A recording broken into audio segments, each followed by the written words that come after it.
Regular verb, ऐसे verb जिनमें past, verb to और वर्ब थ्री बनाने के लिए ईडी नहीं लगता।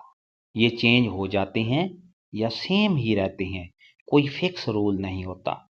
For example, verb one, two और थ्री, गो, वेंट, गॉन, इसका मतलब जाना होता है। ईट, एट, ईटन, खाना।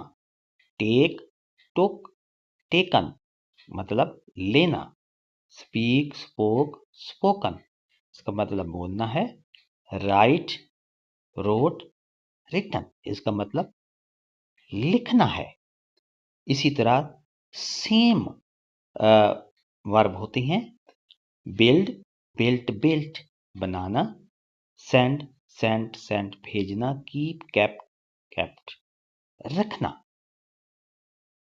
फॉलो मोर अपडेट भट्टी एजुकेशन चैनल।